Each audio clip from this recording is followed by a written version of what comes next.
lit. Roll up to the party, roll up to the party, roll up to the party, roll up. Good morning, Celtic fans, and welcome back to the channel. And this morning we're going to give you the Celtic transfer latest. Obviously last night Gustaf was in the building. If you were watching the live last night, it was good to get a little heads up before Celtic put out the videos that they did, and it was good. The first one they put out was big Mikael Lustig saying every Celtic team needs a Swede, and it was Celtic continue to scour the transfer market, and there still is some room for improvement. We're still looking for a Jota replacement. We have had two full centre backs in the building now. We're still looking at full backs. We're still looking at wide areas. So the manager is looking for staff for the first team.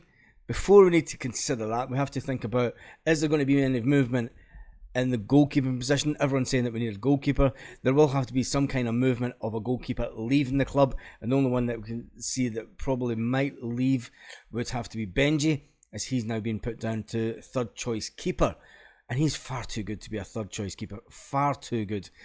Is Benji better than Scott Bain?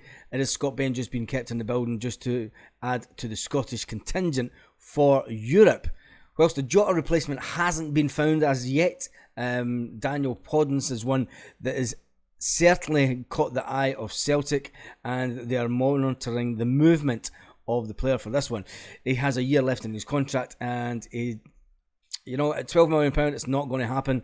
If Celtic can get that down to anything under $8 million, it could be a cracking deal for Celtic. But there is another player in the option of Ryan Fraser.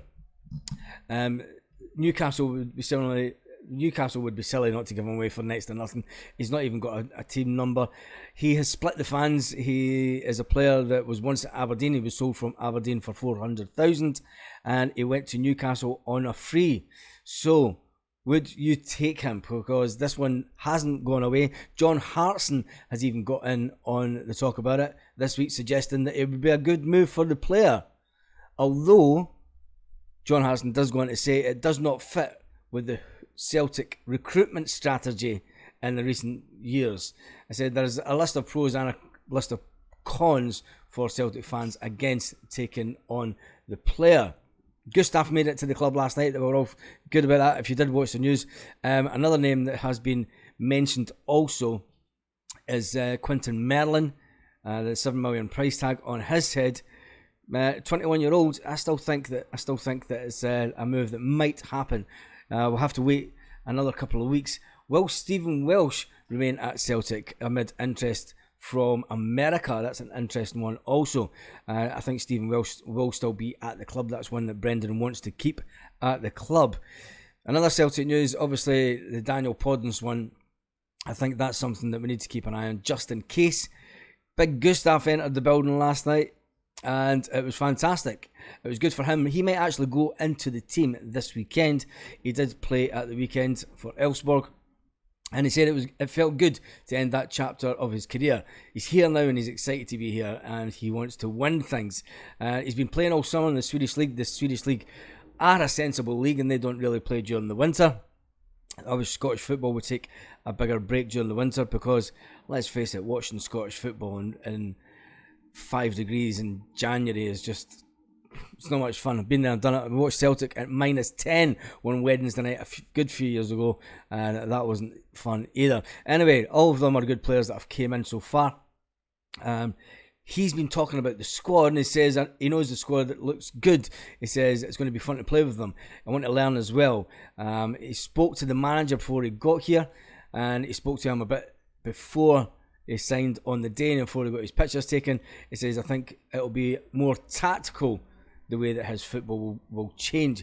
He can go straight into the team this weekend, and it'll be interesting to see if he goes straight into the team this weekend just for cover, because we know that big Cameron Carter-Vickers came off with a little nick in his hamstring at the weekend. So as an artificial pitch, they do have a lot of artificial pitches in Sweden, so it's not going to be so much a big issue for the player. I think the fact that he is match fit, he's game fit, he can go straight into the squad. You know, he doesn't have to do a pre-season. He's already 16 games into his season in Sweden, so it has been a good move by Celtic at this stage, you have to say. Cameron Carter-Vickers might make the bench, you don't know, with him coming off with that hamstring at the weekend. You know, will he go with Stephen Welsh in defence and Rocky, or will he bring in Gustaf and put Gustaf straight into the team to go beside Rocky?